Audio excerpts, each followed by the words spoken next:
Hey everyone, and welcome to the first episode of the May Lee Show of 2022. Happy New Year, everyone. Hopefully, you had a good, healthy, and joyful holiday season. And yeah, it's 2022. Off to an interesting start. Interesting, I say, because in some ways it seems like we're living through a reoccurring nightmare with COVID.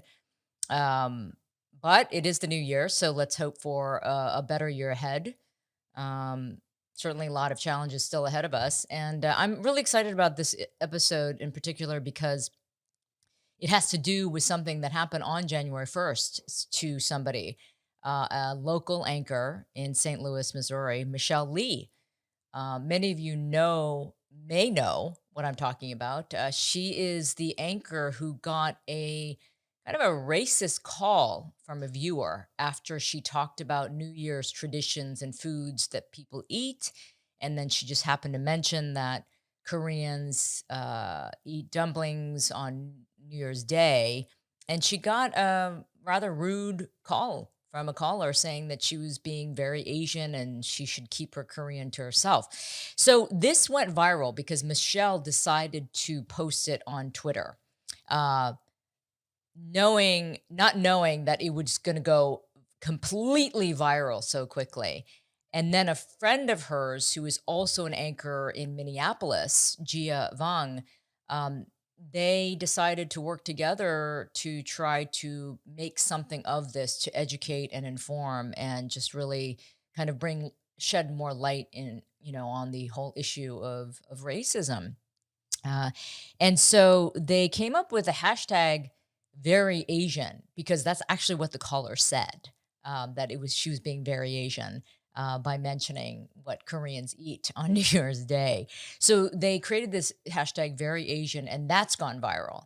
So, of course, I decided that I needed to talk to both of these women, particularly since they were fellow female Asian journalists working in the same field. So I contacted them and they happily agreed to come on the show.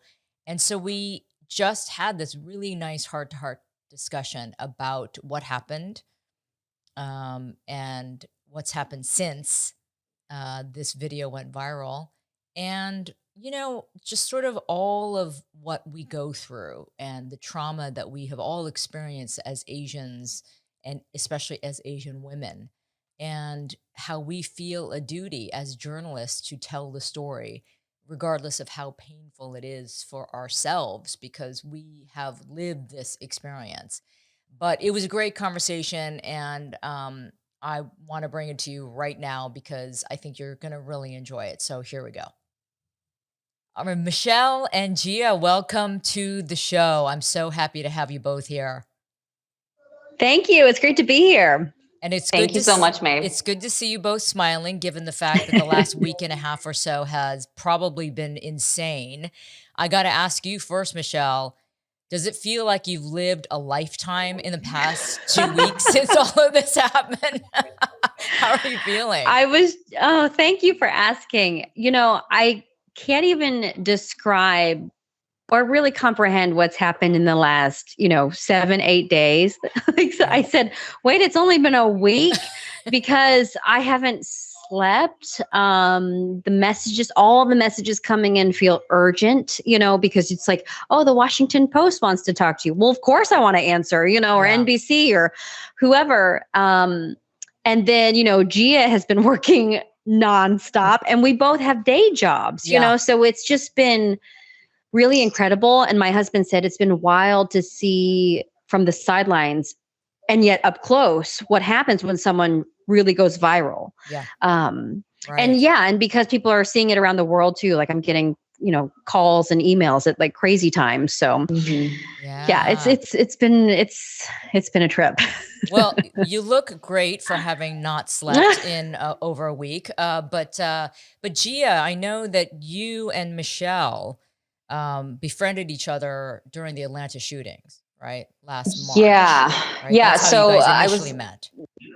Exactly. So it was after the Atlanta shootings of the spa shootings of the 6 Asian women and 2 others. And I think during that time, a lot of AAPI journalists were just reaching out to each other because we knew that underneath just what was being reported by the police or sheriff's department there, that there was more to it. And so I think we all just kind of reached out to each other to make sure that that we were okay, that there was support there if you needed. And that's how Michelle and I connected. And so after that, though, I mean, we've talked about more positive things in between and whatnot. But yeah, so when Michelle posted this, it was just kind of hurtful and insane that, this woman or a person caller decided to leave this message. Yeah. I mean, look, this is why I wanted to have this conversation with the two of you and me as a fellow journalist who has been been doing this a little bit longer than the two of you, but hey, it's okay.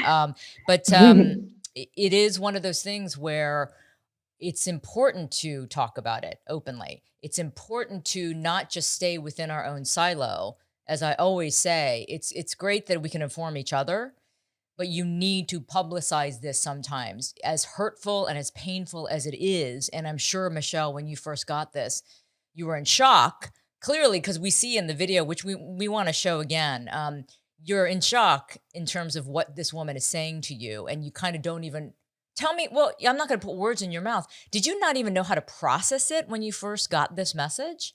Oh yeah. Well, it's like I was trying to make an analogy and it was actually a terrible one. But like when you trip and fall and you hurt yourself and at first you like laugh it off and you're like, you're so shocked. And then you realize there's a lot of pain to this, it's not really the same, but it is kind of the same because I was so shocked and it was kind of laughable because I thought like, what in the world? Yeah.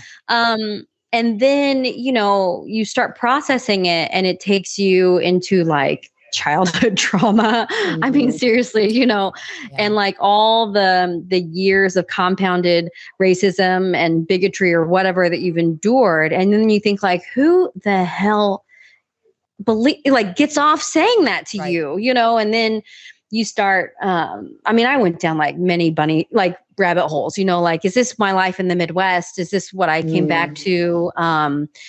Is this what my son is going to endure when he grows up? It just felt all really heavy.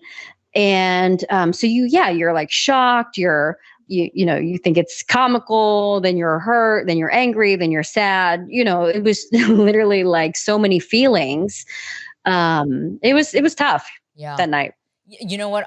We're going to play this right now. And of course my dog has to, of course, start barking in the middle of the show because that's what they do. Beauty of working at home. Okay, let's just play this because I'm sure most of my viewers and listeners have heard this, but still, just in case people are out there who don't know and who aren't aware, but let's just listen to it. But I also want both of you to listen to it again. But I'm sure you've heard it 100 times. And I've listened to it several times. And every time I listen to it, I'm still like, are you fucking serious? Yeah. So here we go. Hi. This evening, your Asian anchor mentioned something about being Asian and Asian people eat dumplings on New Year's Day. And kind of take offense to that, because what if one of your white anchors said, well, white people eat this on New Year's Day? I don't think it was appropriate that she said that. And she was being very Asian, and I don't know. She can keep her Korean to herself. All right, sorry. It was annoying. Because if a white person would say that, they would get fired.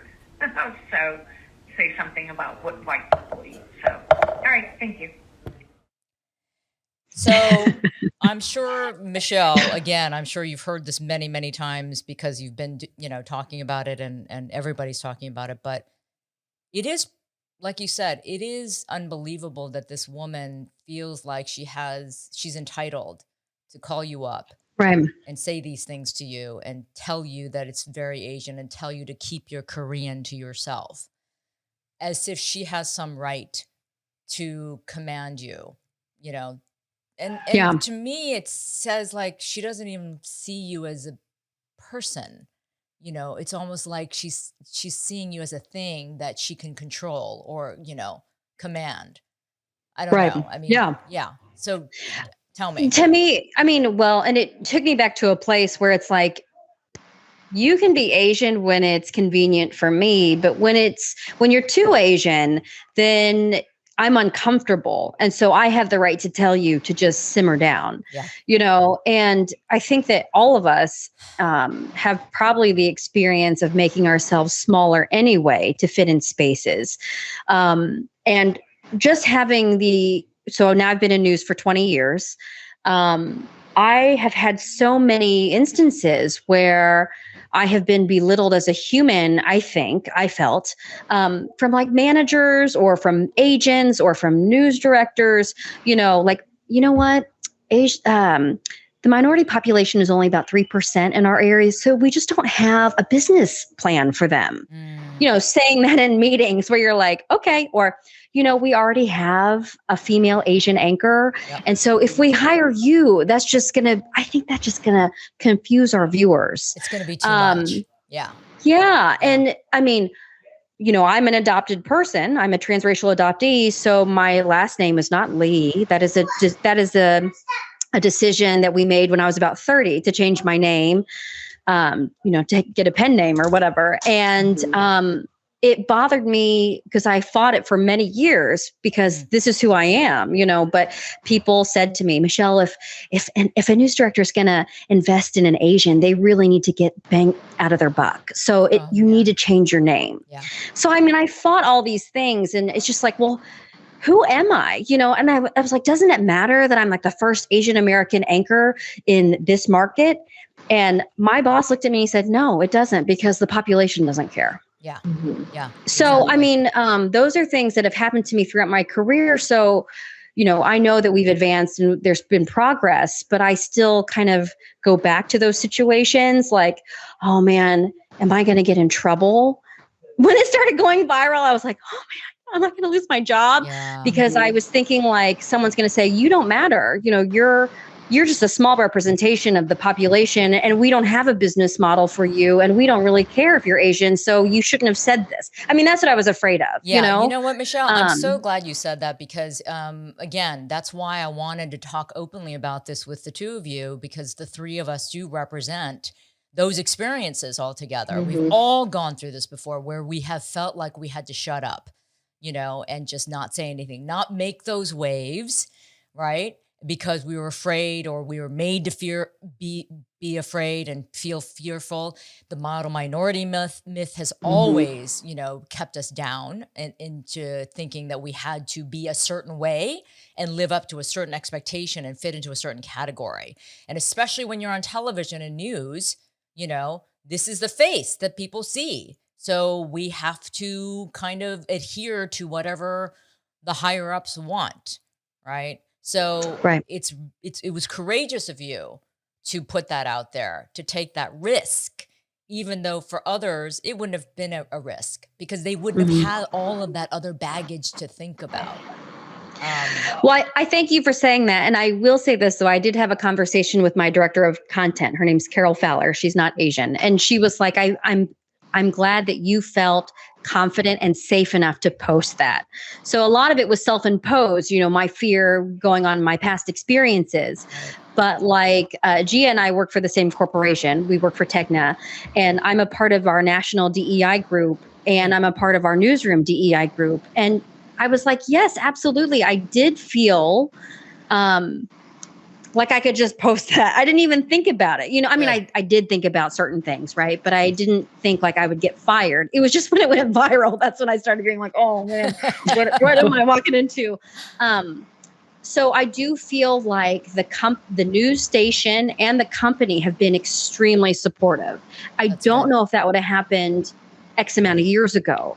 But so I just want to make sure I feel like, that that there were allies in our among us, Well, you you know know, what? that was really That makes great. me feel good that you are getting that support from a corporate level, and from your workplace, because I think, like you're asking, I wonder if I could have done this 10, 20 years ago.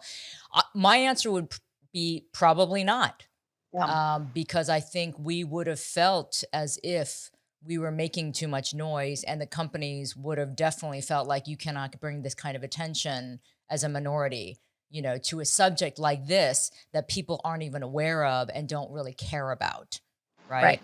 And so Absolutely. that shows that there's been some progress in terms of you and Gia, right? You guys now represent, I think, a growing community of AAPIs that are feeling more empowered and feeling like you can use your voices openly and publicly to incite change. Whereas before, I think many of us lived with a bit more fear. Gia, I'm curious as to what your thoughts are on Michelle speaking out and then you joining in. And did you feel like there was no, sort of risk involved? I think personally, I didn't feel like there was a risk involved because I feel like I am standing on the right side of, what this is. Yeah. And so I didn't feel as much of a risk as probably Michelle did because she was the one who received this voicemail and then also put it out into the world. I do think that there's a paradigm shift happening in terms of AAPI journalists of color and wanting and encouraging them to have voices in newsrooms. I think that, but I also believe in dual realities. I think that we can have companies who are shifting that way, and we can also have companies and people who believe in the world in which we, as people of color, know, which is what the caller mentioned, right? Keeping your Korean to yourself, keeping my Hmongness to myself. Like, I think both are true, and I think that's why when I look at this country, I think that's why we could have elected a Barack Obama and then elected a Donald Trump 8 years later. And so I do think that while there is a shift in companies wanting to encourage our voices, there is also this other reality that is alive and well too. Yeah. Yeah, absolutely. That's a good way to put it. Yeah, very true. Well, I mean, you're right. Look at our country. It's very divided more than ever before. I do feel like, though, the last 2 years, this country has gone through a reckoning when it comes to race relations and awareness. I've never seen the AAPI community come together in such solidarity before and become more empowered in the way we are, and more willing to speak up like we are right now, and using our platform and our voices to speak up and speak out. So now let's talk about the hashtag very Asian, right? So you took something that this caller had said as something derogatory, and you made it into something very, very powerful that really has caught on like wildfire. I have seen it used now by various sort of individuals as well as businesses that have been targeted. I don't know if you guys heard the story about the Asian bakery, where someone was like, oh my God, it's that kind of bakery. And they put a note up saying we're very Asian. So I gotta imagine that you guys feel pretty damn good about the fact that you created this viral hashtag that really actually encompasses how we feel, that we're finally reaching a point of feeling very proud of being Asian. Yeah, I think so. The hashtag started because for me, when I listened to that voicemail, I heard it again just now, but I heard it last night again. Jordan, my partner, and I were listening to it again. And whenever that part comes up where she says she's just being very Asian, like that part just is laughable to me in a lot of ways. Yeah. And to me, I think, well, what's wrong with being very Asian?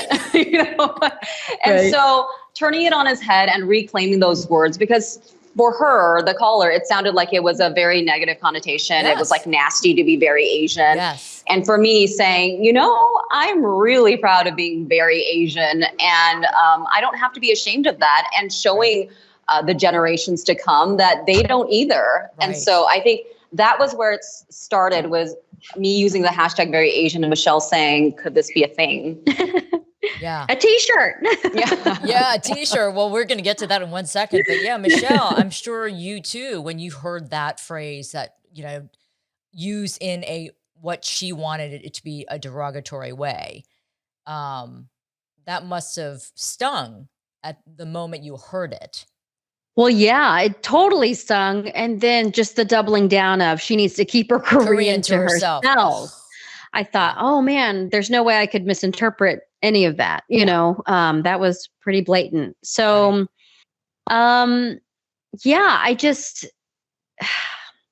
I don't know. I mean, there are still so many, I guess I've spent the last few days trying to think of like, what was she thinking? What really compelled her and empowered her and emboldened her to say that, and what happened to her to make her feel like that was just okay to do or say or think.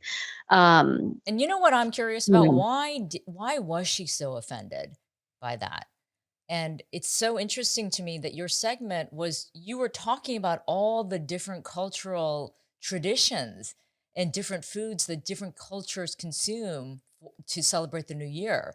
And you just happened to mention that you had dumplings because that was a Korean tradition. Yeah, and I feel like I'm going to get my Korean card taken away too, because I should have just straight up said dakguk, which is like Dakguk, rice cake. exactly. But I said dumplings, I mean, because a lot of people mix the rice cakes and dumplings. But I just thought like, well, she would have really lost her mind if I would have said mandu, Yeah, exactly. or like or dakguk. But to me, it was such a throwaway story. It's a story that everybody does every year in television news. I hate to say like it's a nothing story, but it really is. It's a 20-second reader. Absolutely. We didn't even have video. It was a full screen. Right. And you're speaking, and speaking of like, I would like to hear what white people eat. I mean, that's basically what I did. I said, well, Americans eat X, Y, and Z. Yeah. And I was like, well, didn't I just do that?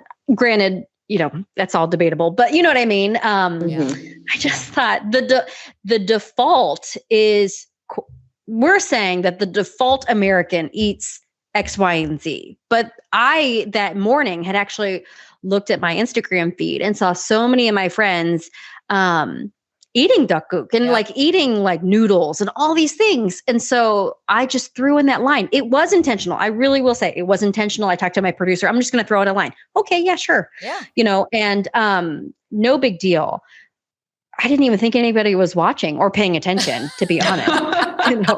Don't say that to your news director. Right. I know, right? But you know what I mean? It was just such a nothing story that like leads into weather or something, just nothing. It's a shame. Not anything. Look, it's a shame because the beauty of our culture, this country, is supposed to be about diversity. It's supposed to be about the makeup of this country and like why it's such a interesting melting pot. And yet, because of this one line you threw in there, it caused this whole firestorm. But you know what? Honestly, I think it's great that you did. I think it's great that this happened because it did make people more aware of the fact that this shit still exists. This is how people think. Yeah, go ahead, Gia. I was just gonna say that Michelle putting it out there. I mean, when we talk about, there's still another reality for other people, but yet we are, as AAPI journalists, have a platform and we are on TV and we can say these things. It felt probably, I would imagine, for the caller and some of these other messages that I get, threatening to their existence for some reason, not to embrace other cultures. And so I think in a lot of ways, when people come at me with these sorts of comments, I think, well, they must feel threatened some way. But how can we get to not feeling threatened and feeling like there's joy and pride in your cultural heritage, in where you come from, and those sorts of things, right? And so I think that that was probably the underlying feeling for this caller and some others. Yeah. To me, what's really interesting about the way, all the things that she said, and then the way I shared it, how many times have you said, I think that person was being racist? Or do you think I got that look because they're racist? Or I had another incident. This is so embarrassing, but it's not. I got accused of shoplifting. And I do not shoplift. So I don't even want to get into that because that's like another thing. But I was like, was that racist? Because I was like clearly out of the store with my paid receipt and all this stuff. And someone said, well, maybe they have a theft problem. And I said, well, how is that my problem? I bought my stuff, Right. and how many times do you have someone say like, I'm sure that that's not what they really meant. Yeah. Are you sure you heard that right? Right. And people kind of defend something that they don't even shouldn't defend and also didn't hear or Right. didn't see. So when you hear, if I would have said to someone like, man, she told me I was being very Asian, I should keep my Korean to myself, people would probably say, I'm sure she didn't mean that. I'm sure she didn't mean it that way. Yeah.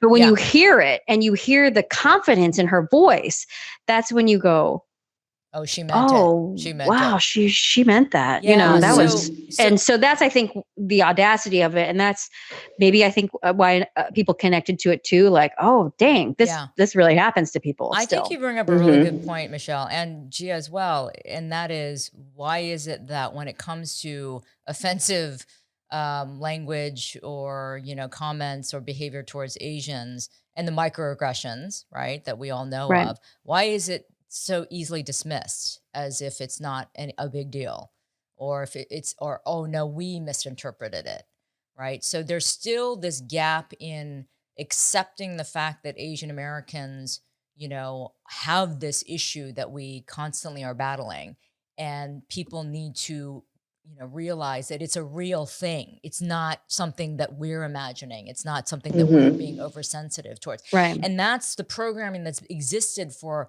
200 plus years in this country of constant dismissal and, kind of lack of attention and taking us seriously in that manner.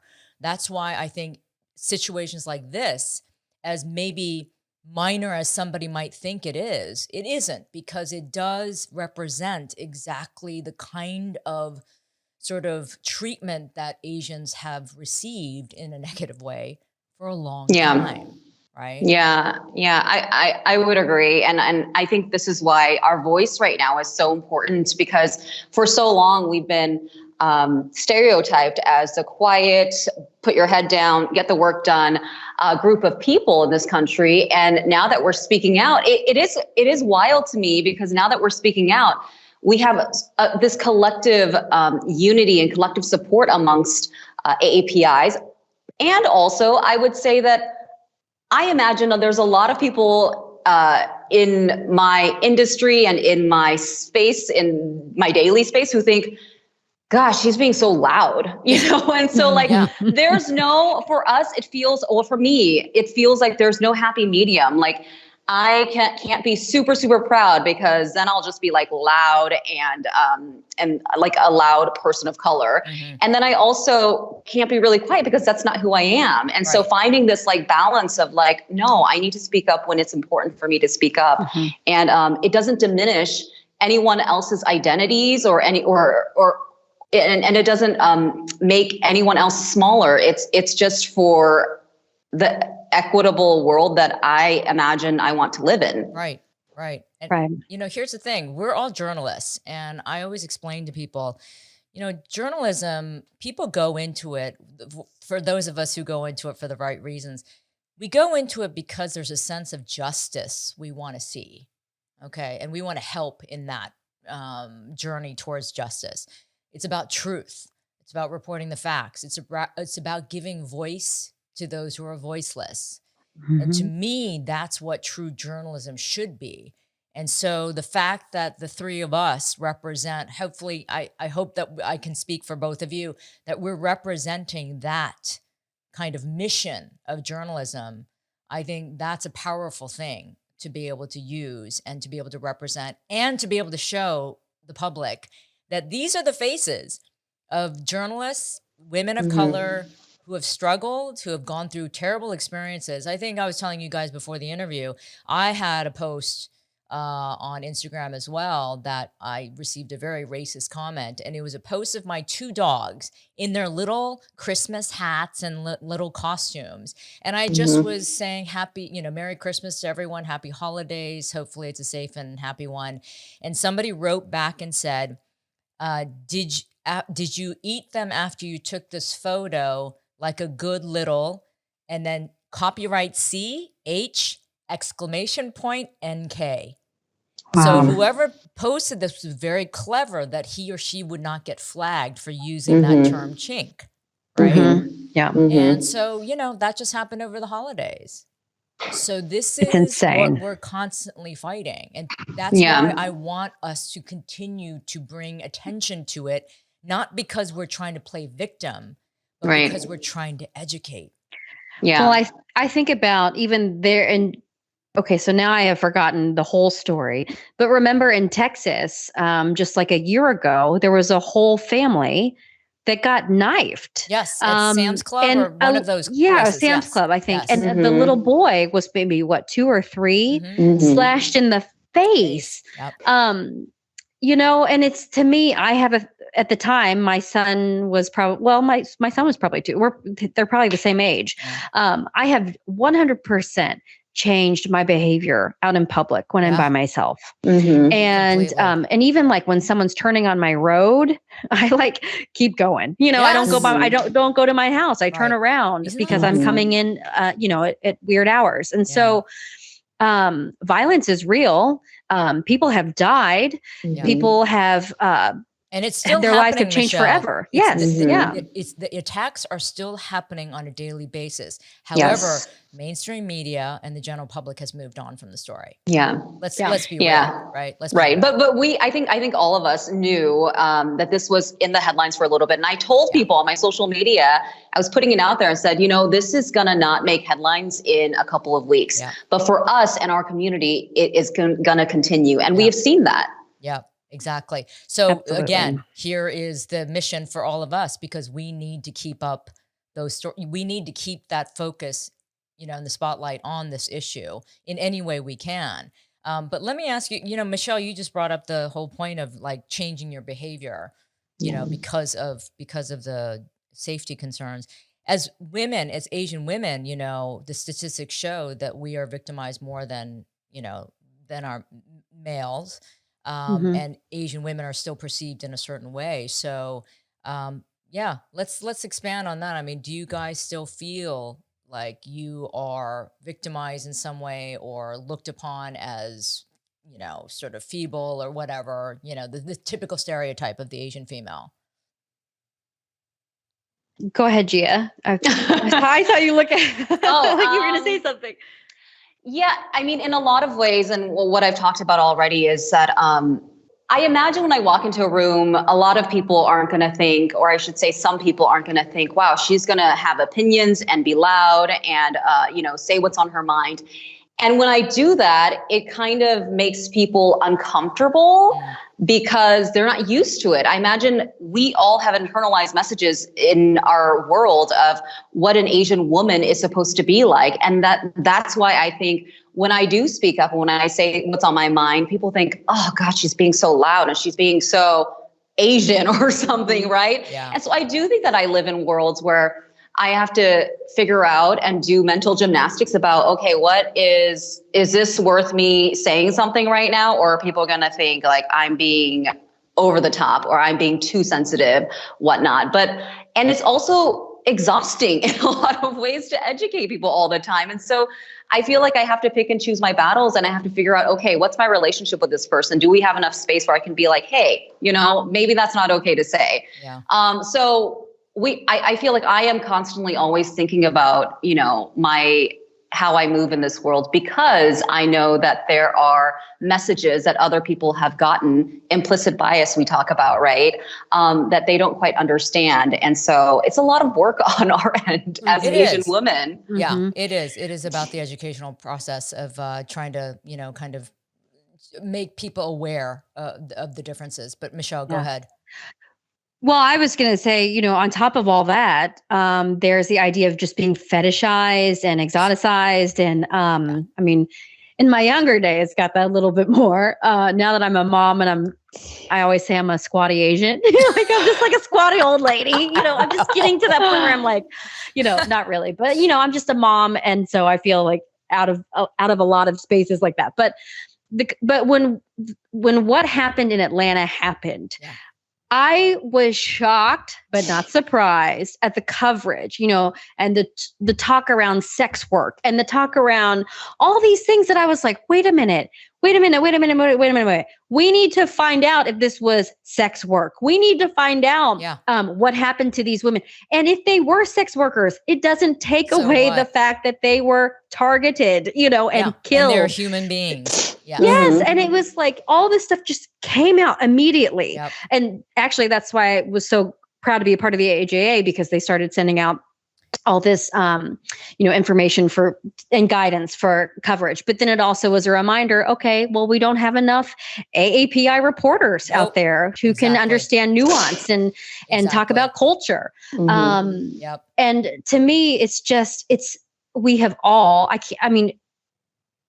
Asian people in America have been fetishized. I mean, I just can't think of anyone who has it. And for me, it started at a young age, like, puberty, like kids, when I was in school, kids threw money at me, and they said, $5, sucky, love you a long time. I mean, that started before I even knew what that meant, and so I always tell, especially adoptees, like transracial adoptees, I always tell their parents, like, you've got to prepare your kids because, they're going to walk into a room one day and not know what slurs people are saying to them. They're not going to know the sexual references that are happening. And those are really hard conversations, but it's even harder when your fifth grader comes home and doesn't understand what happened, and this carries through your whole life, Yes. Well, I think and it's compounded. I think we can all vouch for that, at our different ages, that we carry all of those experiences with us since we were children.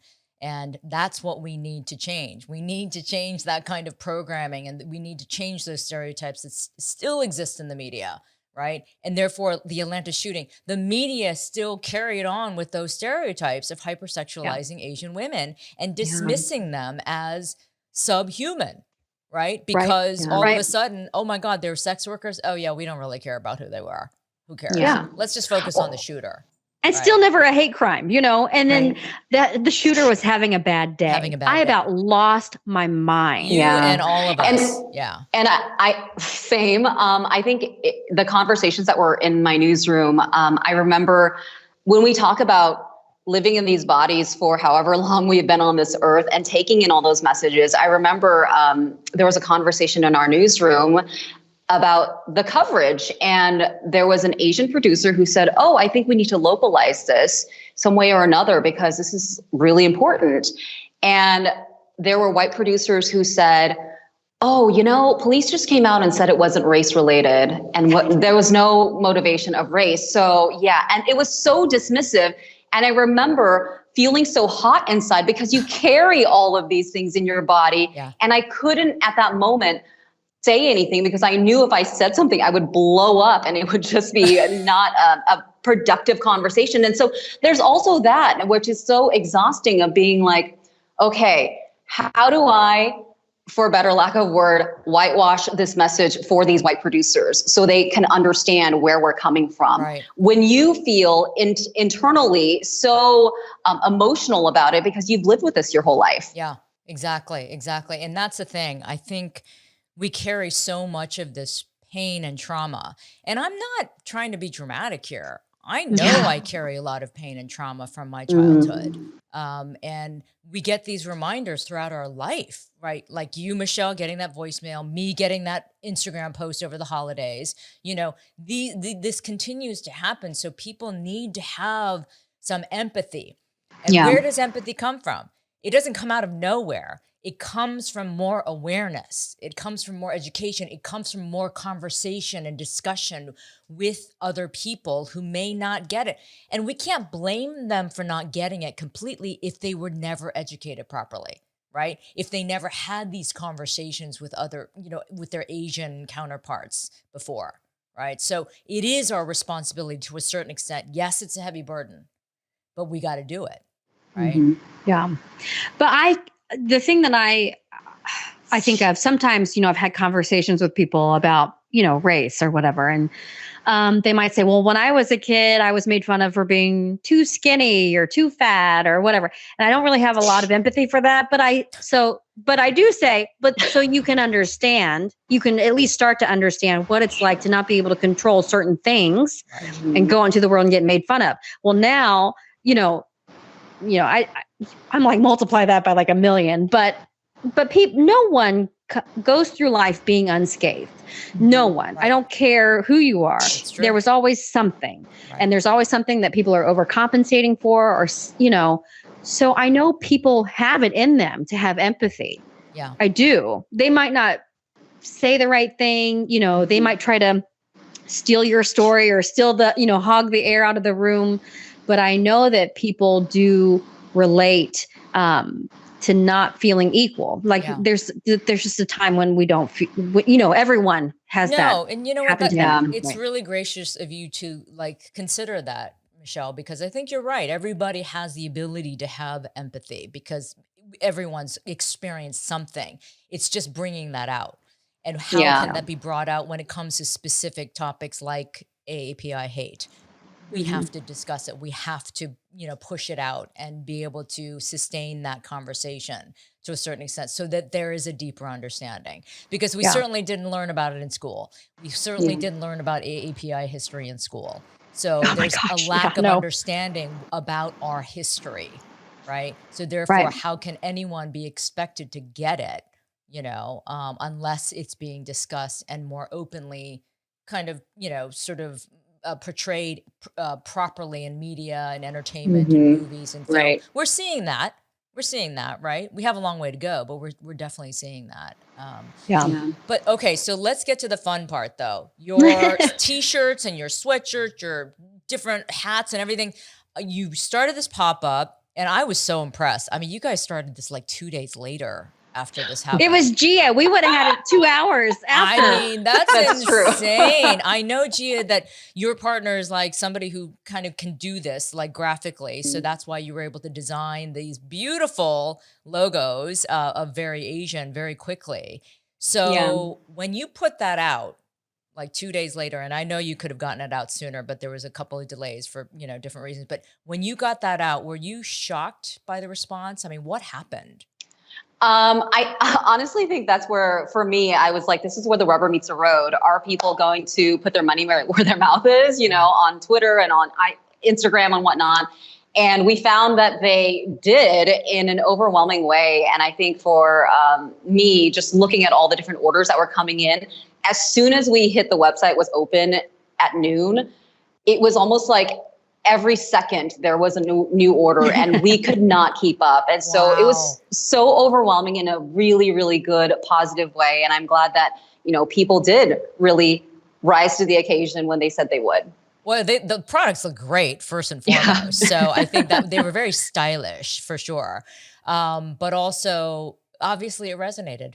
I mean, it really, it hit people really hard. And so they obviously wanted to support it. And I know the proceeds are going to AAJA, the Asian American Journalists Association, which we are all members of. Great organization. So I'm sure they're thrilled by that. So what's next for you guys? Because I went to the website, veryasian.us, right? And it like says a very sweet message of thank you so much for your support. There's more to come. So what's happening right now? I'm going to let Michelle answer that. I don't know. Gia and I have had conversations and we've all been talking. I don't know for sure. Right.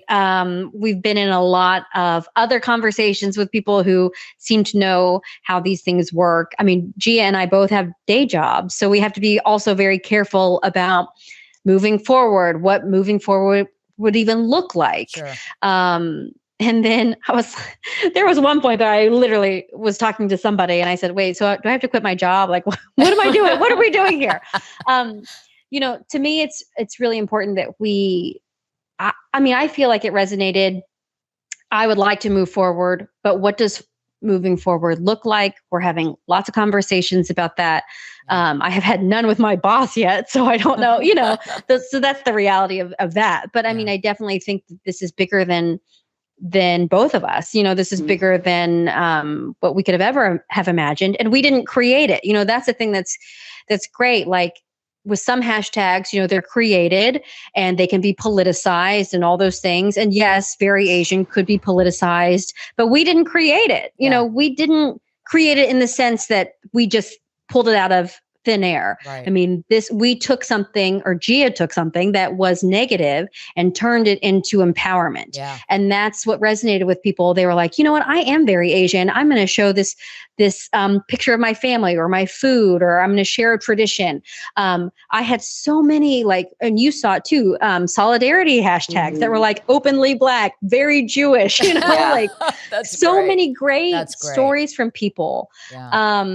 And a lot of people who are like, can you make a very Asian ally shirt? There's an artwork. Oh my gosh, the artwork that came out of it. So there's a place, 2021, we still use Stop AAPI Hate, and we will. But someone said it was like we were on the defense, please don't hurt us in 2021. And then January 1st, 2022, it was like, hey, we're very Asian and proud of it. Is amazing. Actually, oh my God, I just got chills. Really? Michelle and I did too. When it was someone who works in the mental doctor. It was. We got to find her, but anyway, let me see. Yeah, because we have to give her a lot of the credit. Because when she said that, Michelle and I were both like, "This is it. This is why it's resonating." And so many people have asked us questions about why do you think we always, as you know, May, that we always get these sort of messages, but why this time? Why does this time matter so much? And it was like, because we're coming out of this horrible year where we saw these brutal attacks on Asian people, Asian Americans. 2 years of it. 2 straight years of it. 2 straight years. And so let's celebrate being Asian. Right. Can I read that tweet? Yes, please. It's from Dr. Sherry C. Wang.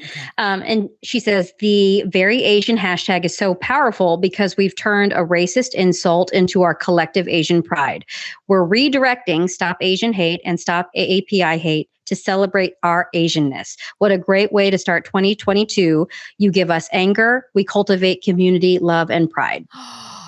Wait, is that Sherry Wang? Is she a professor in California? A therapist? I think. I've had her on my show. Maybe? Oh, is she? Okay. I've totally had her on my show. She's great. She's great. I'm not surprised she would have come up with that sort of thought process. Social justice advocate, anti-race educator. Yes. Yeah. Associate professor, licensed counseling psychologist. Yep. That's awesome. That's Sherry. Awesome. Well, we love her. Big fan. I think she put it brilliantly, because I think that is exactly how we're feeling. We were beaten down for 2 years and defensive, but now we're saying, screw you guys. We're empowered and we are going to now move forward, right? We're going to be proactive in our Asianness. So can't keep our Asianness to ourselves. I love it. I love it. Well, I had Mike Tokgok on January 1st, and I did my sebe, which is the bowing ceremony to my mother. And I actually hashtag variation on that post. Oh, you did? I did. I'm gonna have to go back and find it. I did because I was just like, this is very Asian, and I'm very proud of it. So you guys all gave us something to stand on and feel represented. So I think it's awesome. So ladies, you know what? I think what's next for you is bigger things, but I want you to keep up what you started because clearly it is speaking to a lot of us, including myself. So thank you so much. It was such a pleasure talking to you ladies. And let's keep up the fight. And let's do what we can as Asian female journalists in a sometimes tough and challenging world. But we've made it this far. We can keep going. All right. Yeah, absolutely. Thank you. Yeah. Maylee, thank you so much for having us on your show. You're so welcome. Thank you. Yes. All right. Bye. Bye. Bye. Well, I want to thank Michelle and Gia for coming on the show for sure. And I absolutely want to keep in touch with them because, again, I think it's always nice to have conversations, not just nice. That's just not a strong enough word. I think it's a very powerful way to talk about these issues and topics with like-minded people, not just to talk about it amongst ourselves, but to then hopefully expand on that and to for others to listen in on the conversation and to learn something and to create that awareness, like we were saying in the interview. So hopefully you guys enjoyed it. Let's keep up the hard work that we've all begun. There's much more work ahead for all of us, but I think as we come together and we empower each other and we continue to educate and raise awareness, that is always going to make a difference, a positive difference. And let's incite that, continue to incite that change for good and sustain it. Okay. Good start to the new year, at least with the show, in terms of the topic that we just covered on this particular episode.